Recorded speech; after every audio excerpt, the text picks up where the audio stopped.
It is now 4 o'clock. Today marks the board's second virtual meeting for this year as we resume the virtual environment to continue the function and manage of the impact of the coronavirus pandemic. Board members and staff will conduct the business of the day as we would do under normal conditions via Zoom. And for the public media access, this meeting is also being live streamed via YouTube. I need an approval of the regular agenda. So move. A motion and a second. All Second. in favor? Okay, thank you. All in favor signify by saying aye. Aye. Aye. If none, the motion passes. I also need an approval of the regular meeting minutes from January the 10th, 2022. So move. Need a second. Second. All in favor signify by saying aye. Aye. Any nays? The ayes have it. We're going to move on to the board committee reports. The obsolescence committee. Madam Chairman, there wasn't any meeting this month. There's a few items that probably Scott will bring up, but not anything that needs a lot of action on it. Don't believe unless something new has come up very recently. Okay. So with no reports from there, we're going to move on to the personnel committee. Any reports, Ms. Burney?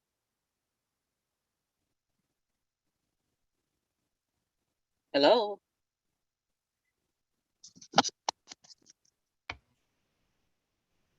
Any reports from the personnel committee? Miss Bernie was there. She did have a report. She had something she wanted to bring up, I know. It had her out of the meeting. She should be joining back in now. Okay. Like we lost a connection. Ms. Burney, are you there yet?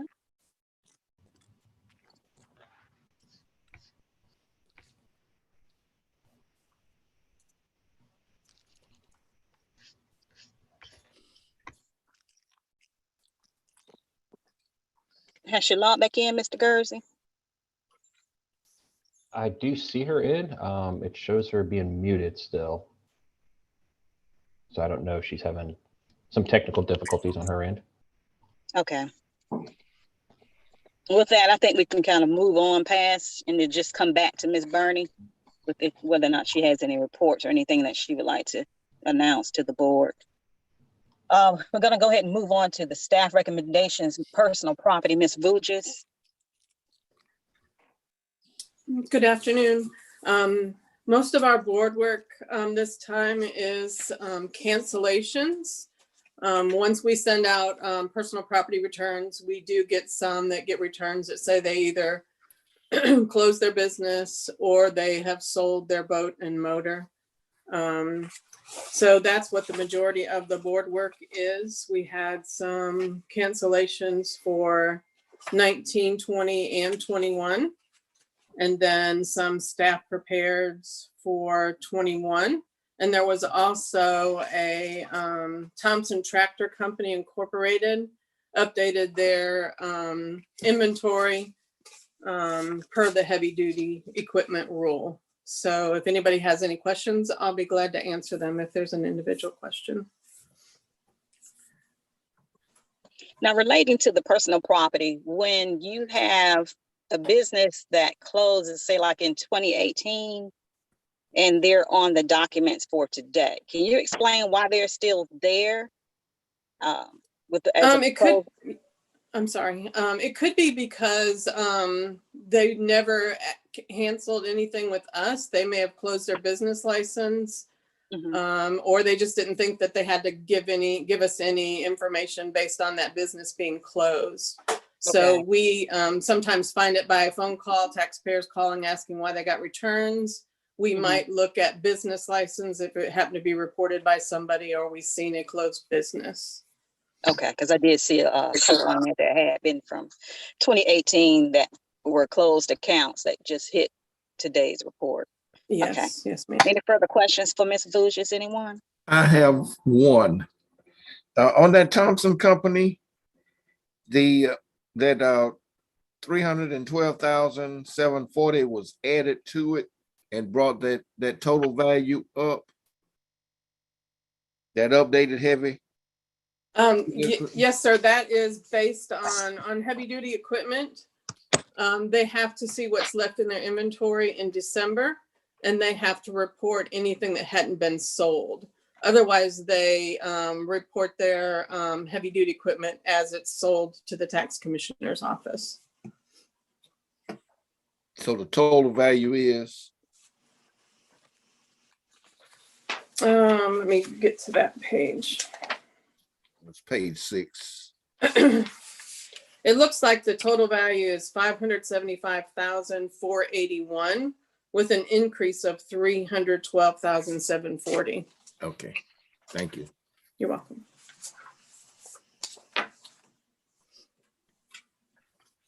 Any further questions, anyone? Is the timber sales going to be in your report? Yes, timber sales is at the end of our report. Okay, I just have a I question just on forgot that to when we get mention to it. Okay. If there are no further questions, we're going to move on to Residential GIS Project Center, Mr. Gursey. But Mr. Middleton did say he had a question on the timber sales. Okay, Yes, sir, I did. I saw where Apollo Lumber Company, they had Savannah River Swamp, some land sold set in the Savannah River Swamp. Where is that located? So the parcel let's see, 700 parcel 5, that is just about the far southeast corner of Richmond County along the Savannah River.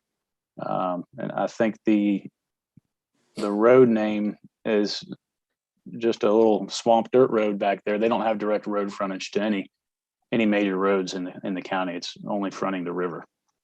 Yes, that was my question, because I didn't know that any Savannah River site property was in Georgia. I think it says Savannah River Swamp. Okay, it doesn't have anything to do with Savannah River plant. No, sir. Okay, thank you. That's clarification I need. South of the airport where it is. Near the airport? South of the airport, Okay, towards Burke County. okay, thank you. any further questions? Okay, if there are none now, we can move on to Residential GIS Project Center, Mr. Gursey. Okay, right now we don't have anything to present to the board for any errors or fact changes or anything like that. Still just working away on getting the permits processed to get our digest complete. Okay, thank you. Thank you. Mr. Funk, Commercial Auditors?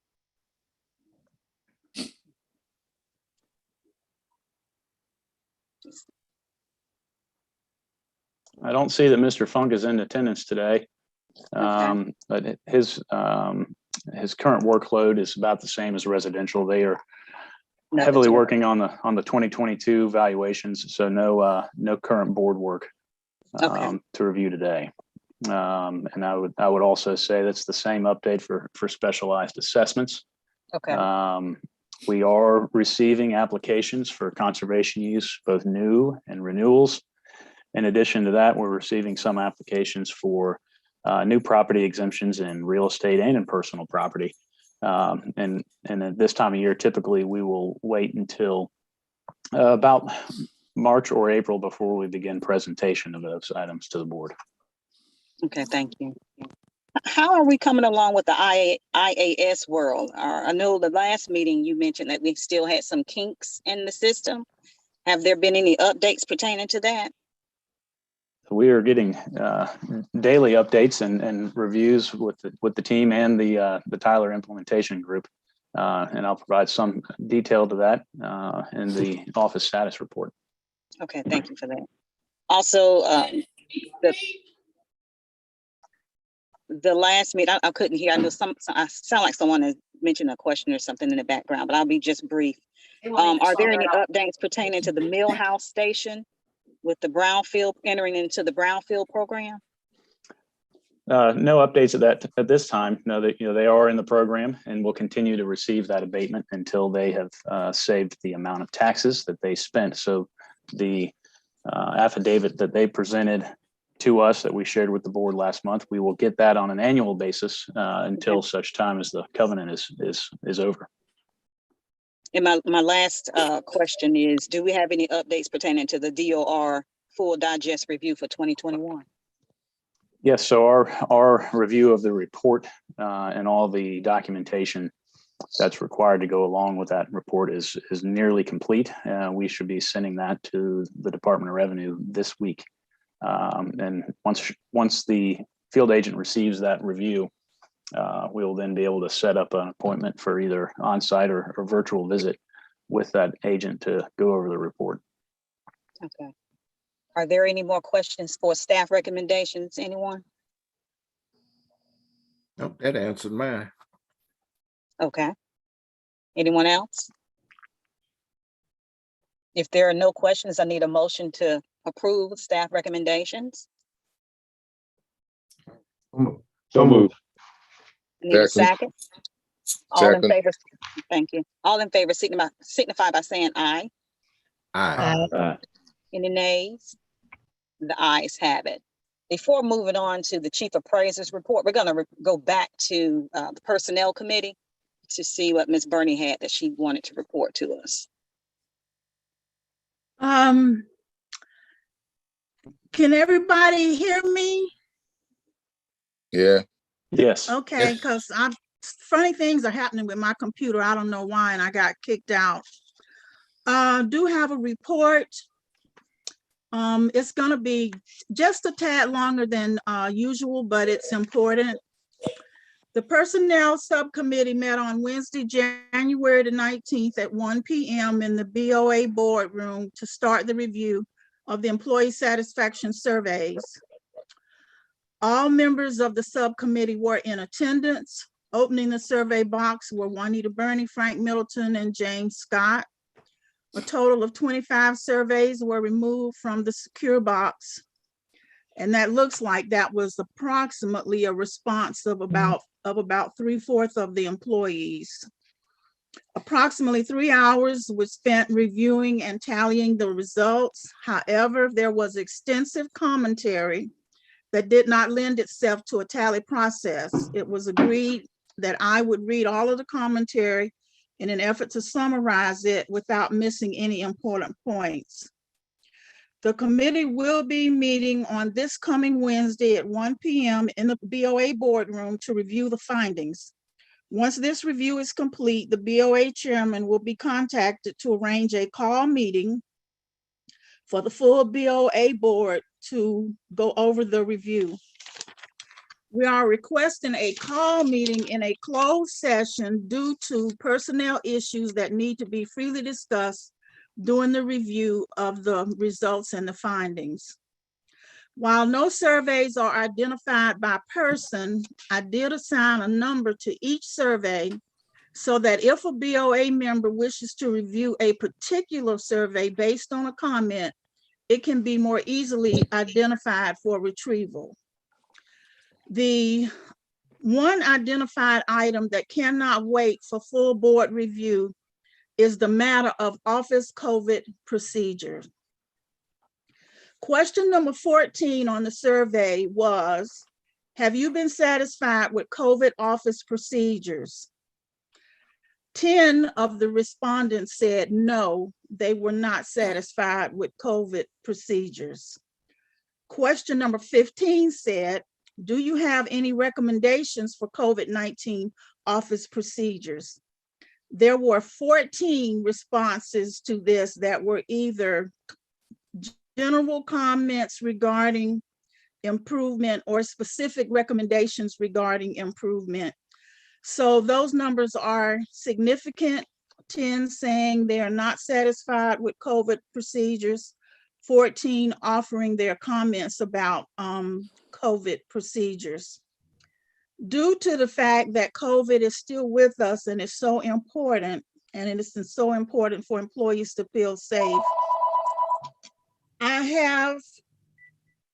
have taken off verbatim the comments for number 15, and I am going to supply those comments verbatim to Mr. Roundtree so that he can follow up and know exactly what the concerns were. Those are the only ones that I'm pulling off to give to him verbatim, but COVID is very significant and very important. I'm not making any judgments. That's why I'm giving the exact comments to Mr. Roundtree for them to relook at COVID-19 procedure alignment and then get back with the BOA board. As a healthcare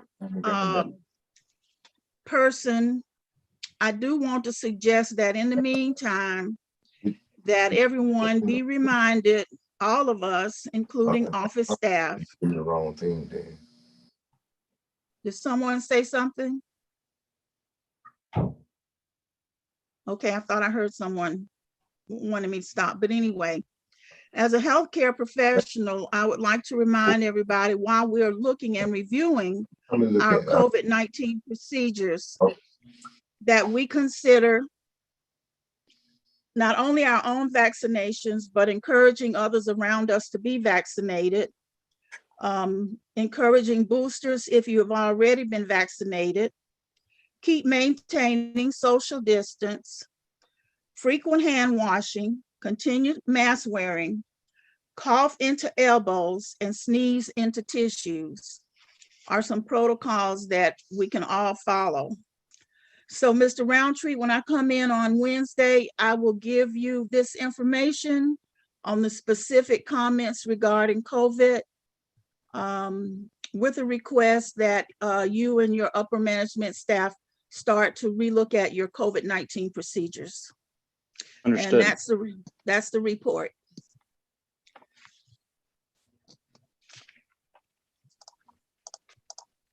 Are there any questions?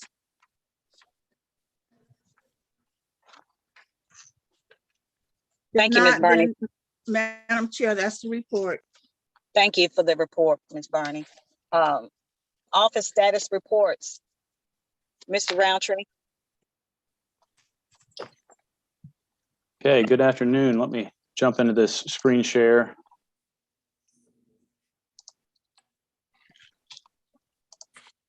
And hopefully you can all see this now.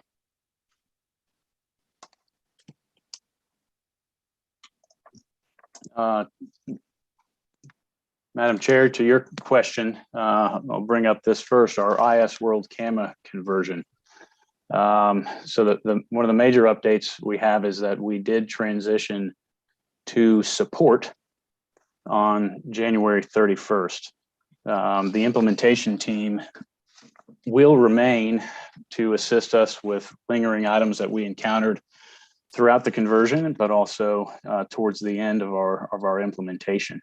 Some of those items, which I've mentioned before, but put in a little more detail here, include various data conversion items, and some of those kinks that you mentioned that we have encountered are being resolved one by one diligently by the team at Tyler Technologies, and we are staying in communication with them to make sure that any of those kinks that we've identified are resolved, or any future issues are directed to the right location, be the implementation team or the support team that will manage our day-to-day support as we work within this system.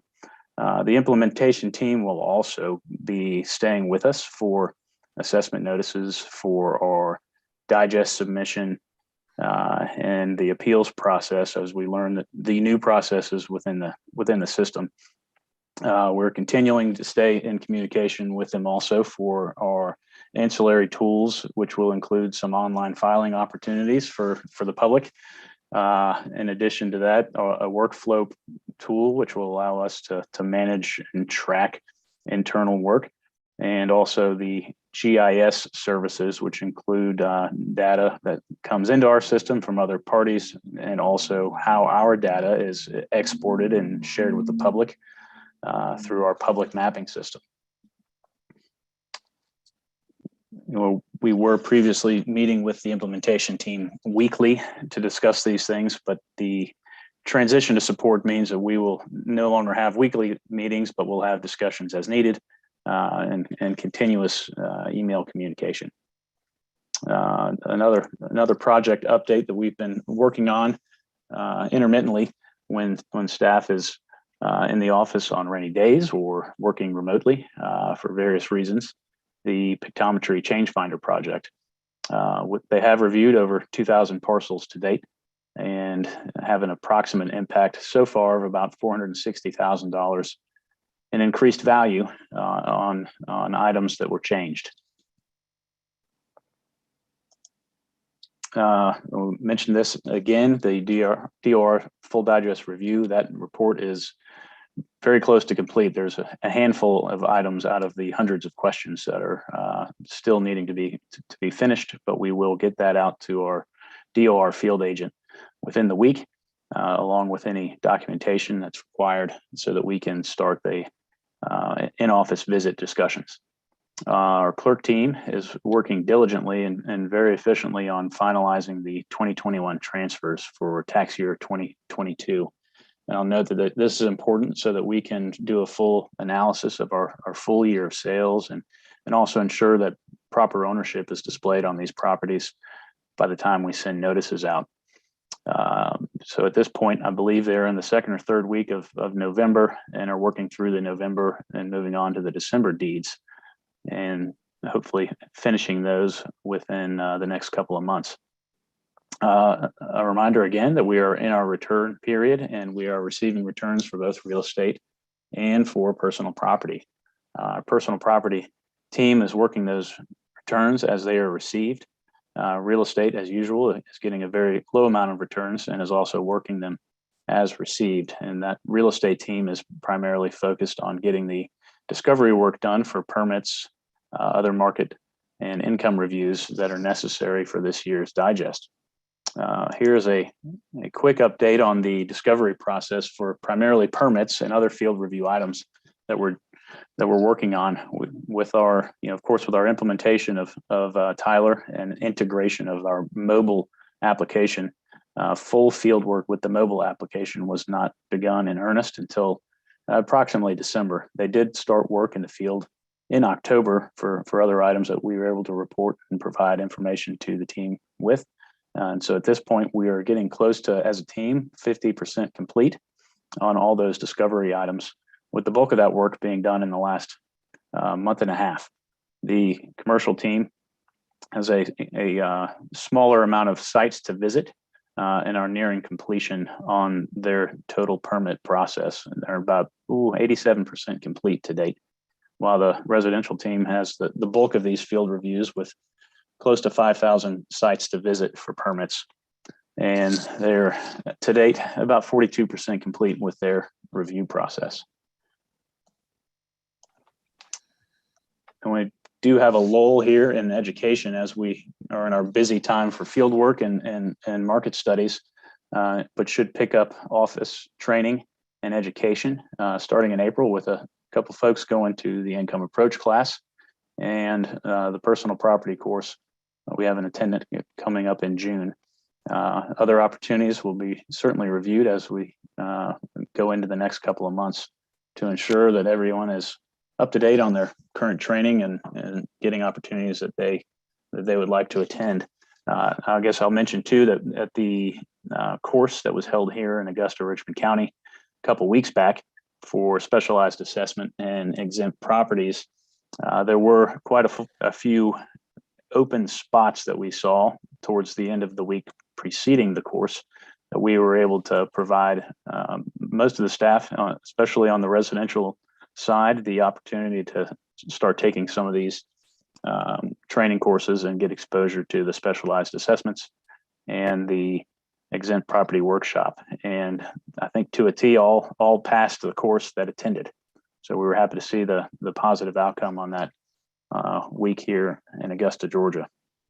Of course, to Ms. Burney's point, the COVID-19 continues to be something that we need to be concerned about, and our like many offices here, continuing to encounter positive cases on staff that results in remote work or just folks being out. And we are managing that the best we can with our laptops, and that remote work is happening on a weekly basis.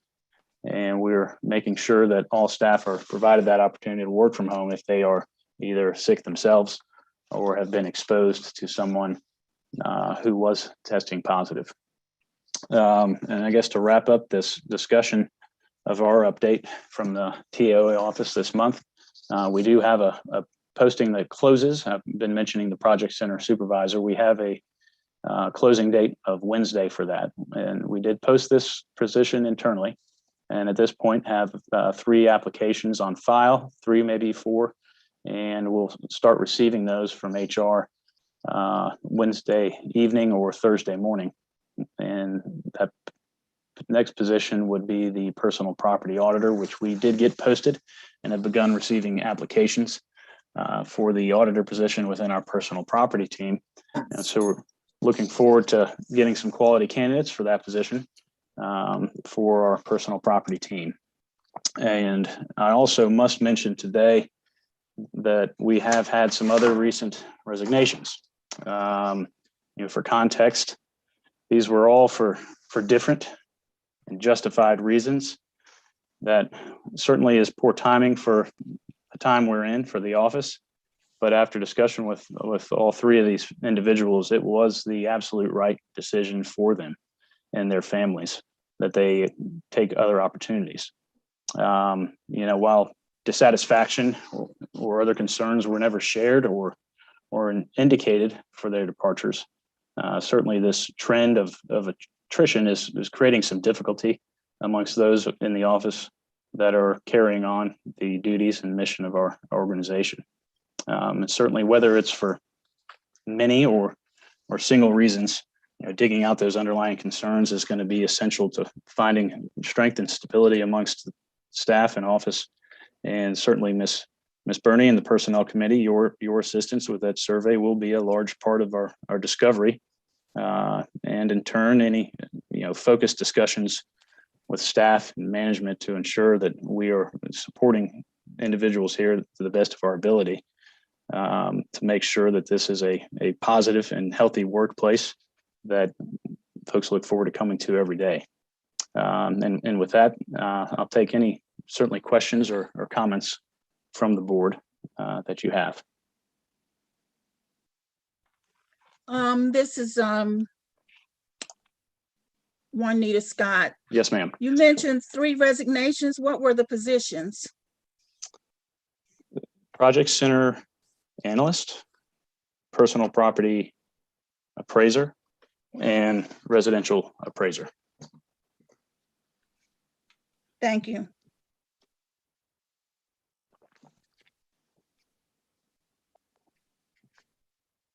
Mr. Scott, Yes, sir. have you heard anything about Caveat? We have not. Ms. Coleman actually asked me about that Friday, and we have not received any news to date. So we can follow up with representatives of Department of Revenue to see where they stand currently. I guess on a separate subject, I did receive an email regarding the Department of Revenue that they are having some difficulty in maintaining their current workload due to job attrition and low staffing, and are having difficulty doing all the things that they are obligated to do. One of them being their wind gap support and appraisal support that they are, turning over portions of to a third party.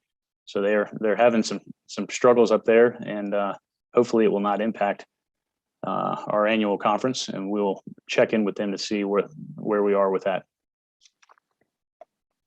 Thank you, Mr. sir. Scott, I know that you and Mr. Gursey and Mr. Funk went to a supervision class. Can you give us a brief update on how that class went? Certainly. So we did all take that course. It was a virtual course online. Took 6 to 7 weeks, probably 2 to 3 hours a week, and that was more or less a building blocks course on the various things that a manager needs to review and understand. The emphasis of the beginning of the course, I believe, was mostly in theory, and then it moved on to specific discussion on conflict resolution, employee satisfaction, and motivation techniques that could be taken into the office. We all three did have some brief discussion about the course throughout the time that we took it, and thought that it was a good reminder of a lot of information that we've learned in other similar courses, but a good thing to make sure that we are reminding ourselves of the duties and the obligations of supervisors and management within the office. Thank you. I have another question, but it's not pertaining to that. If you had, say, for instance, you had a shed in your backyard that was used just to house utility equipment or whatnot, and then you converted that into living quarters, do you all go out and check that, or how would you manage as far as tax wise? So if in that scenario, if it is a properly permitted conversion, then we would get notification, and we would send someone out onto a site visit to see what's going on. And if there's a true conversion to another dwelling, then the valuation would be impacted accordingly, depending on what contributing value we thought that second structure had to the property. There are cases where that kind of work is done without permitting. And in fact, I've run across at least one or two that I had to notify planning and development about, that we identified as living quarters, and they would follow up on any particular code or licensing issues pertaining to that. Thank you so much. I would get an address for a particular piece of property and submit it to you all, so we can get somebody out there to see if they've submitted the correct documents. Certainly. That. Okay, are there any further questions for Mr. Roundtree? Anyone? Any more matters, Mr. Roundtree? Nothing at this time. Thank you. Okay, so with no other matters, I think a motion is in order. No, there is another matter. Okay. I figured you was gonna go to other matters after Mr. Roundtree completed. Well, I did. I asked Okay. you if there were no other matters. Okay, the other matter that I was wanting to ask, when are we gonna receive the evaluation forms for Mr. Roundtree's annual evaluation? That are we gonna use the same forms, or HR form, or what? I would assume we would use the same forms that we've been using each time, which would be the forms that come from HR. Okay. Can you find out when we're supposed to get that? Because I know the evaluation is coming up. Okay. His annual year is about. I'll contact HR and see if we can get that rolling. And I know you all have your meeting Wednesday. Yes. So I'll have an update at that meeting when Wednesday when I come in. Okay. Okay. Any further questions, anyone? No questions? I think now a motion is in order. Ms. Dial, Motion to adjourn. need a second? Second. All in favor signify by saying aye. Aye. Aye. Any nays? The ayes have it. You all have a good day. Thank You you, too. everyone. Thank you. Thank you.